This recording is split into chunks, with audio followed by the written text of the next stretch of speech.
বন্ধুরা, আপনারা এখন দেখছেন দিল্লির রেড ফোর্ট বা লাল কেল্লার আউটসাইডটা।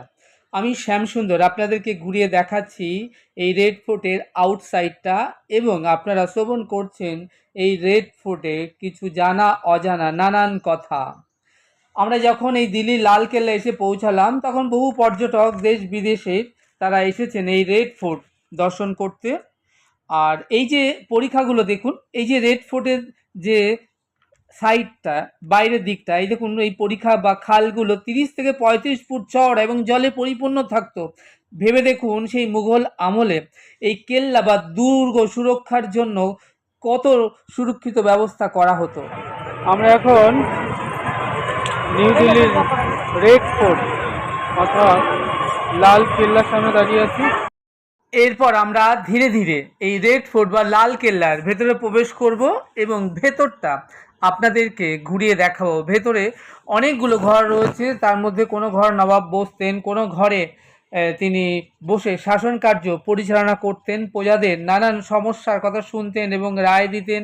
এরকম অনেক ঘর রয়েছে যে ঘরগুলো শিল্প কলা নিদর্শন বা আর্কিটেক্ট যে ভাস্কর্য সত্যি দেখে আপনার মন ভরে যাবে। এবং মানে এত অপূর্ব তখনকার দিনের যে শিল্পীদের কাজ, সেগুলো সব আমরা আপনাদেরকে ঘুরিয়ে দেখাবো। এই রেড ফোর্টের ভেতরে প্রবেশ করেই একটা মার্কেট আছে, কেনাকাটা করবার জন্য বহু জিনিস আছে, সেটাও আমরা ঘুরে দেখব। এবং এর ভেতরে একটা মিউজিয়ামও রয়েছে। সেই মিউজিয়াম বা গ্যালারি ঘুরে দেখতে গেলে আপনাকে আলাদা একটা টিকিট কাটতে হবে। আপনি আগ্রা পোর্টে ঘুরে দেখবার যে টিকিট কাটছেন, তখনই আপনি সেই সঙ্গে সেই টিকিটটাও কেটে নিতে পারেন।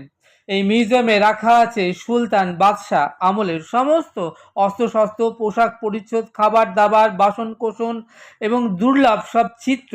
আপনারা চাইলে সেই মিউজিয়ামটাও ঘুরে দেখতে পারেন। নেক্সট এপিসোডে আমরা এই রেড ফোর্টের ভেতরটা আপনাদেরকে ঘুরিয়ে দেখাবো। আজ এখন আপনারা দেখছেন রেড ফোর্টের আউটসাইডটা, বাইরের দিকটা। আজ এটুকুই। আপনারা আমাদের সঙ্গে জুড়ে থাকুন আর ঘরে বসেই দেখতে থাকুন উত্তর ভারত ভ্রমণের, দিল্লি ভ্রমণের এই বিশেষ পর্বে আগ্রা রেড ফোর্ট এবং এর সাইট সিন, এর এই ছোট্ট সুন্দর সুন্দর ভিডিওগুলো।